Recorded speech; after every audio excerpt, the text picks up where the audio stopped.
ভারতের যতগুলো নাগরিক আছে প্রত্যেকটা মালেতে সকলের হক আছে। জোরে বলুন সুবহানাল্লাহ। এটা হচ্ছে হক কথা, রেকর্ডিং হচ্ছে।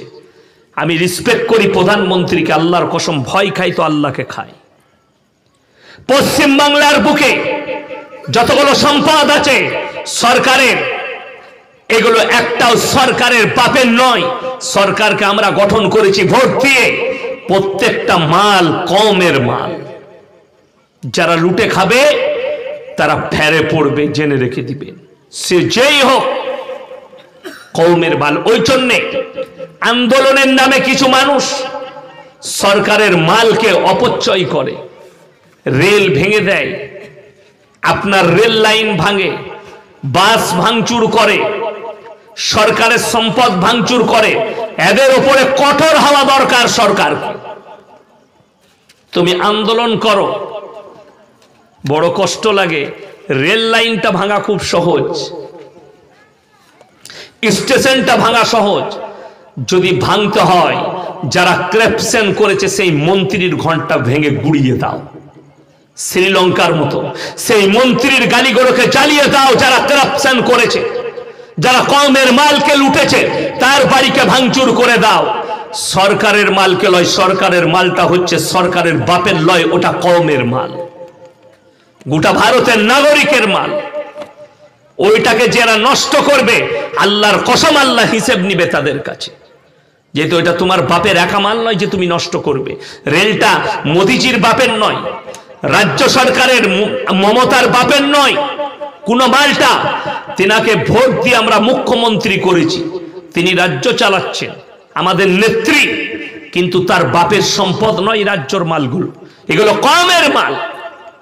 সমস্ত প্রত্যেকটা নাগরিক, আদিবাসী থেকে শুরু করে, দলিত থেকে শুরু করে, মুসলিম, শিখ, ইসাই, যারা এই দেশে বাস করে সকলের হক আছে। ওই জন্য আপনি যদি মনে করেন আমি সরকারের মাল চুরি করছি, এটা তুমি গন্ড মূর্খ দুনিয়ায় বাস করছো না, তুমি কওমের মাল চুরি করছো। যদি বলেন দলিল দেন।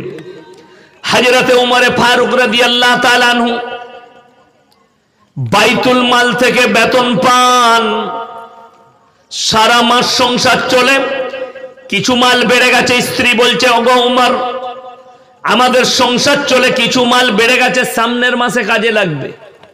হযরতে ওমর ধমক দিলেন, এই মালটা আমার নয়, কওমের মাল, আমার কাছে বেশি চলে এসছে, চলো ফেরত দাও। নিয়ে গিয়ে বাইতুল মালে ফেরত দিয়েছে। জোরে বলুন সুবহানাল্লাহ। আর আমাদের দেশে 20 বস্তা চাল এলে 15 নাই, 5 আছে। রোড তৈরি হচ্ছে বলে কোথায়? বোলপুর থেকে সিউড়ি পর্যন্ত রোডে কাজ হবে, পিডব্লিউডি রোড। 5 কোটি টাকা স্যাংশন হয়েছে, ওপরে খালি 1 কোটি টাকা ধুলো বুলি দিয়ে পালিয়ে গেল। 4 কোটি বলে, 4 কোটি রাঘব বোয়ালরা খেয়েছে, রাগ করবেন না। আপনাদেরকে দেখিয়ে দেবো হাওড়া ব্রিজটা কবে তৈরি হয়েছে, কথা বলে না এরা। আপনারা জানেন না হাওড়া ব্রিজ কবে হয়েছে? কাদের আমলে? ইংরেজরা তৈরি করেছে, ইংরেজের ব্রিটিশের আমলে তৈরি হয়েছে, ব্রিটিশ তৈরি করেছে। এখনো পর্যন্ত একটা নাট বল্টু লড়েনি। কথাটা বুঝতে পেরেছেন না পারেননি? এখনো একটা নাট বল্টু লড়েনি। বিদ্যাসাগর সেতুটা সেই দিনে তৈরি হলো, এই 30-32 বছর হবে না, কত হবে। রোজ খালি বলছে আজকে এইখানটা ফেটে গেছে, রিপোর্টিং হবে, আজকে এইখানটা টেরা হয়ে গেছে, বাগাতে হবে। রোজ আপনাদেরকে দেখি দিই, ইলেমবাজার ব্রিজটা কবে হয়েছে? 20 বছরও নয়, 25 বছর। একটা ব্রিজ ভেঙে গেল, আর একটা তৈরি করতে হচ্ছে, ওটা চালু হয়ে গেছে। ঠিক বলছি না ভুল বলছি? ভেদিয়ার ব্রিজ, গুসকারার ওপরে, ভেদিয়ার ওপরে যে ব্রিজটা আছে অজয় নদীর ওপরে, সেই দিনে তৈরি করেছে। ব্রিজটা রোজ খালি রিপোর্টিং করছে। আর তার পাশে আছে ইংরেজদের আমলে রেল ব্রিজ, ইট দিয়ে তৈরি করেছে, এখনো ইটের একটা খোসা কোন খসে পড়ে নাই। কেন জানেন? তাদের মধ্যে কারাপশন ছিল না। ইংরেজরা দেশকে লুটেছে, কিন্তু যেগুলো দিয়ে গেছে খাঁটি মাল দিয়ে গেছে। কিন্তু এখন ওই জন্য আমি একটা জলসায় বলে এলাম, আমরা এখন ভাবি 15ই আগস্ট স্কুলে, কলেজে, মাদ্রাসায়, বিভিন্ন প্রতিষ্ঠানে ঝান্ডা উড়ানো হয়। কেন? 15ই আগস্ট কি হয়েছে কথা বলেন? এই দাদা কথা বলেন না। ভারত স্বাধীন হয়েছে, কিন্তু এখন কি মনে হচ্ছে জানেন? আমরা ইংরেজদের কাছ থেকে স্বাধীন হয়নি, ইংরেজরা আমাদের কাছ থেকে স্বাধীন হয়ে গেছে। দেখে ভাব লাগছে কেন? চুরি চামারি কারাপশন এগুলো দেখে মনে হচ্ছে ইংরেজরা আমাদের কাছ থেকে আজাদ হয়ে গেছে। জানেন সেলুকাস একটা কথা বলেছিল, কি বিচিত্র এ দেশ। এ পড়েছেন না পড়েননি? স্কুলের বইয়ে পড়েননি? সেলুকাস বলেছিল কি বিচিত্র এ দেশ। কেন বলেছিল জানেন? আমাদের দেশের চোরগুলোকে দেখে পালিয়েছিল। শালা এরা ইংরেজদের থেকেও খারাপ হারামখোরগুলো। বড় কষ্ট ওটাই। ইসলামে আল্লাহর কসম করে বলছি, চুরি নেই, চামারি নেই, লোকের মেরে নেওয়া নেই, হারাম খাওয়া নেই, হালাল। এই মৌলবি কটা যারা বসে আছে, আমরা কি মিথ্যা কথা বলতে পারি না? কথা বলে আমরা ব্যবসা করতে পারি না? এই ইমামরা ব্যবসা করতে পারে না? পারে, কিন্তু আমরা মিথ্যা কথা বলতে পারবো না, লোকের মেরে নিতে পারবো না, চুরি করতে পারবো না। শুনে রেখে দেন, যারা সরকারকে ধোঁকা দিয়ে আমাদের বীরভূমের লোকরা অনেক, এত ডাম্পার আছে বীরভূমে, ডাম্পার আছে না নাই কথা বলে? প্রচুর ডাম্পার, পাথরের গাড়ি। পানি এনেছে স্টেজে, পানি কই? পানি নিয়ে এসো তো আমার ভাই। এত ডাম্পার কোথায়? বীরভূমে। সব থেকে বেশি ডাম্পার বিক্রি হয়েছে ভারতের মধ্যে বীরভূম ডিস্ট্রিক্টে। 10 চাকা আর 12 চাকা। কি বুঝলেন? বিসমিল্লাহ, আলহামদুলিল্লাহ। সরকার পারমিট দিয়েছে 30 টনের, চুরি করে লোড করছে 40 টন। পুলিশকে পয়সা দিয়ে পেরিয়ে যাচ্ছে, ঠিক কিনা কথা বলে? হ্যাঁ, সরকারকে ধোকা দিচ্ছেন মানে কমকে ধোকা দিচ্ছেন। 30 টনের বাইরে যেটা চুরি করে চাপাবে ওই পয়সাটা হারাম। লেখে নিয়ে যান, যে কোনো মুফতির কাছে ফতোয়া নেন, চলে যান। কোন মুফতি যদি হালাল বলে দেয়, তার জুতোর মালা পরবে শওকতের বেটা। তুমি চুরি করছো। চুরি করে যদি কেউ পাথর বিক্রি করে, চুরি করে যদি কেউ কয়লা বিক্রি করে, সমস্ত ইনকামটাই তার হারাম। অত সহজ নয়। আপনি মনে করছেন সরকারের মালকে চুরি করে বিক্রি করব? যারা বালি চুরি করে বিক্রি করে, হারাম কাজ করছে, তার ইনকামটা হারাম। দরকার নেই। মনে করছেন যদি কেউ মনে করেন যে আমি চুরি করি, বালি চুরি করি, হুজুর যখন বলেছে তার মাদ্রাসায় পয়সা দেবো না, আলহামদুলিল্লাহ, তুমি না দিলে বেঁচে গেলাম। একটা কাফি লোক, একটা ভ্যান চালক, সে যদি 10 টাকা দেয়, তোমার 10,000-এর থেকে বেশি আমার মাদ্রাসায় বরকত হবে। কিন্তু তোমার হারাম পয়সার প্রয়োজন নাই। তুমি যদি মনে করো হুজুরের মাদ্রাসায় 20,000 টাকা দেবো, হুজুর চুরির মালটাকে বালি চুরি করব, কয়লা চুরি করব, পাথর চুরি করব, সেটাকে হালাল বলে দেখ, আল্লাহর কসম মৃত্যুকাল পর্যন্ত হারাম বলবো।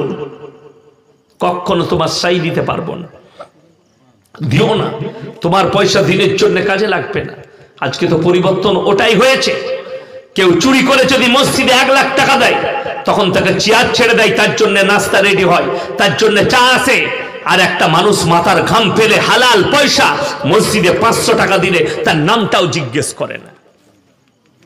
মশা তো দূরের কথা, অথচ উচিত ছিল যে লোকটা হালাল পয়সা দিল তার সম্মান করো। ওই জন্য তো মসজিদে এত বরকত। আমাদের মসজিদের ভেতরে মারামারি হচ্ছে, মসজিদ নিয়ে মারামারি হচ্ছে, কষ্ট এই জায়গায়। আপনি চলুন দুবরাজপুরে একটা বড় মসজিদ হয়েছে, হয়নি? সুন্দর। আমার ড্রাইভার একদিন রাতের বেলায় যাচ্ছি জলসা করতে, আমি বারাবান যাচ্ছিলাম ওই দিকে, তো বললে হুজুর মসজিদটা দেখেছেন? আমরা মারাত্মক মসজিদ, বলে এখানে নামাজটা পড়লে হয়। আমি কেলানি খাবি? ঢুকলি মারবে, দিয়ে মসজিদ ধোয়া করাবে, আর আমাকে দেখে নিলে তো আরো বিষাক্তক হয়ে যাবে। আমাকে তো ওরা ধুলো বুড়া সাপ মনে করে। ধুলো বুড়া জানেন? মারলেই বিষ। আমাকে ধুলো বুড়া সাপ মনে করে, ঢুকাই যাবে না। পরিবর্তন খালি শুনেলেন দিমাকে। আপনাদের বীরভূম ডিস্ট্রিক্ট থেকে গেছে নানুর থেকে আমার গ্রামে আদায় করতে, পুরসায় মসজিদের আদায়। কয়েকজন ব্যক্তি গেছে, তো তাদেরকে গ্রাম থেকে পাঠিয়েছে মাদ্রাসায় যান আগে। মসজিদ থেকে মাদ্রাসায় গেছে, আমরা বাপ বেটা বসে আছি। এলো, কোথা থেকে এসছেন? বীরভূম থেকে। বাবুর্চিকে বললাম নাস্তা নিয়ে এসো, নাস্তা করালাম। আমি তাদেরকে জিজ্ঞেস করছি কিসের জন্য? বললে হুজুর আমাদের মসজিদ হচ্ছে, মসজিদের ছাদ বাকি আছে, নানুর থেকে এসছি ওই জন্য। আমরা আচ্ছা আলহামদুলিল্লাহ। দিয়ে আমি জিজ্ঞেস করছি এই লোকটাকে চিনেন? কাকে? আমার আব্বাজির জন্যে। তারা বলছে চিনি না, আমরা তোদের জাপানে ঘর। বীরভূমের হাঁস মুরগি পর্যন্ত মৌলবি শওকতকে চিনে। ঠিক বলছি না ভুল বলছি? আর তুমি বলছো বীরভূমে বাড়ি, নানুরে বাড়ি, চিনি না। মাল কিছু গোলমাল আছে। আমি বললাম এটা বললে কি করে? তোমরা মৌলবি শওকতের নাম শুনে? বললে নাম শুনেছি কিন্তু দেখি নাই কোনোদিন। এমন আচ্ছা এই মালটাই ওটা। তারপরে আমি বললাম তোমাদের গ্রাম কোন গ্রাম? যখনই নাম করেছে বললে ও হুজুর আমাদের গ্রামটা হচ্ছে বেরেলি গ্রাম। আমি না বাস আলহামদুলিল্লাহ, খুব ভালো। এইসব কথা বলো না, কি কি লাগবে বলো, এটা লাগবে। আমি কয়েকজনকে ফোন করলাম, পাঠাচ্ছি, এদের হেল্প করবে। মসজিদের ছাদ হবে, সিমেন্টের পয়সা দিবে, যথেষ্ট। আমি তাদের উপকার করলাম, বলে দিলাম যাকে যাকে বলা। মসজিদে এলান করে দেয়া হলো, আদায় হলো, যেটুকু আল্লাহ জুটিয়েছে পেয়েছি। তাদেরকে খালি একটা উত্তর দিয়েছি, একটা কথা বলেছি, তোমরা আমাদের আপন, আমাদের মসজিদে ঢুকলে, মাদ্রাসায় ঢুকলে কোনো আপত্তি নেই, কিন্তু আমাদের মতো মৌলবি তোমার মসজিদে গেলে তোমরা বেঁধে রেখে দিতে, মসজিদটা ধুতে হবে যেহেতু দেওবন্দিরা ঢুকেছে। এটা ঠিক বলছি না ভুল বলছি? এই সেন্সটাকে তোমরা পাল্টাও। আমি বললাম তুমি গিয়ে তোমাদের মৌলবিকে শোনাবে মৌলবি শওকত আর ইয়াসিন কি ব্যবহার করেছে তোমাদের সাথে, জানার পরও কি ব্যবহার করেছে। তো তাদেরকে বলবে আখলাকটা পাল্টাও, ব্যবহারটা পাল্টাও, মানুষকে ভালোবাসতে শিখো, মানুষের সঙ্গে ভালো ব্যবহার করো। বিশ্বাস করুন আমাদের কাছে দেওবন্দি, বেরেলি, আহলে হাদিস, ফুরফুরা, হরহরে, লল্লড়ে, তালতালা, বেলতালা, খেজুরতলা, শেওড়াতলা, মলয় বাবা, খেপা বাবা, আচমকো বাবা কিচ্ছু নাই। যে আসবে সেই স্থান পাবে। এসো, হকটাকে চিনতে শিখো, হকটাকে বুঝো, না হক বুঝো না। এটাই আমাদের উদ্দেশ্য। ওই জন্য আমার ভাই, আমি আপনাদেরকে বলবো সবাই হাত তুলে বলুন আমরা মুমিন হব। জোরে বলুন ইনশাআল্লাহ। প্রত্যেকটা মা বোনকে বলবো তোমরা নিয়ত করে নাও আমরা মুমিনা হব। মুমিনের দিক আছে, বেঈমান কাফেরের কোনো দিক নেই। আল্লাহ রাস্তা বলে দিয়েছেন, শুনেলেন। আজকে আমি আপনাদেরকে বলে যাব, সবাই হাত তুলে বলুন কে কে আল্লাহর প্রিয় বান্দা হবেন? হাত তুলেন, হাত তুলেন সকলে জোরে একবার বলুন ইনশাআল্লাহ। না না ফ্যান চালাতে হবে। সবাই আল্লাহর প্রিয় বান্দা হব। আল্লাহ তাআলা আমাদেরকে কবুল করুক, বলুন আল্লাহুম্মা আমিন। কোরআন খুলুন, কি করে হবেন? আমার আল্লাহ শর্ত রেখেছেন মুমিন বান্দা হবার জন্য। তাবারাকাল্লাযী জাআলা ফিস সামাই বুরুজাম ওয়া জাআলা ফিহা সিরাজাও ওয়া কামারাম মুনীরা ওয়া হুয়াল্লাযী জাআলাল লাইলা ওয়ান নাহার খিলফাতাল লিমান আরাদা ইয়াযাক্কারা ওয়া আরাদা শুকুরা ওয়া ইবাদুর রহমানিল্লাযীনা ইয়ামশুনা আলাল আরদি হাওনা ওয়া ইযা খাতাবাহুমুল জাহিলুনা ক্বালু সালামা। আমার আল্লাহ শর্ত রাখলেন, তাবারাকাল্লাযী জাআলা ফিস সামাই বুরুজা, এই বুরুজটাকে, আসমানটাকে চন্দ্র, সূর্য, গ্রহ, তারা, নক্ষত্র দিয়ে সাজনিত করেছি। ওয়া হুয়াল্লাযী জাআলাল লাইলা ওয়ান নাহার, দিবা এবং রাত্রি আমি আল্লাহ সৃষ্টি করেছি। তার থেকে তোমরা জ্ঞান অর্জন করবে এবং আমার আল্লাহর কৃতজ্ঞতা যাপন করবে, শুকর আদায় করে সকলে বলুন আলহামদুলিল্লাহ। পৃথিবীর বিজ্ঞান, পৃথিবীর সায়েন্টিস্ট, তারা সবাই কোরআন থেকে জ্ঞান অর্জন করেছে, কিন্তু কেউ কোরআনকে বিশ্বাস করে নেয়নি পৃথিবীর দরবারে। আজকের আঁকড়া বলছি, আমি আস্তে আস্তে খবর দেখছিলাম, 3 জন मीडिया দেখাচ্ছিল कि हिंदुस्तान के अंदर 2020 से लेके 21 तक কত পার্সেন্টেজ মুসলিম, কত পার্সেন্টেজ মেয়ে এবং কত পার্সেন্টেজ পুরুষ তারা ইসলাম কবুল করেছে অন্য ধর্ম থেকে। তাদের মধ্যে বেশি আছে মায়েরা। জোরে বলুন সুবহানাল্লাহ। কত দেখিয়েছে? অন্য